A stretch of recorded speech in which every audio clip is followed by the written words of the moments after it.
كرة من ريبوتشو، يمشي كرة بالراس، الله! هنالك راية وتسلل، هنالك راية وتسلل لهدف الخليج الذي كان عن طريق شريف.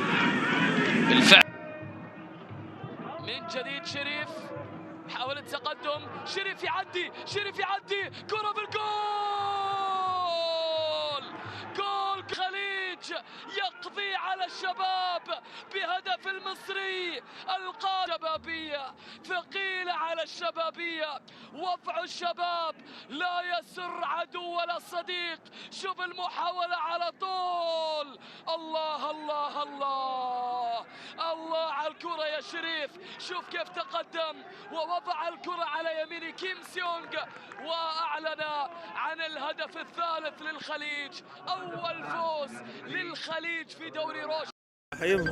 ودلوقتي استضفنا الكابتن الكبير محمد شريف لاعب الاهلي بعد الاصابه الخطيره اللي حصلت له الماتش اللي فات. ايه اخبار الاصابه معاك؟ لسه مطوله شويه. طبعا ده الشبيب بتاعه.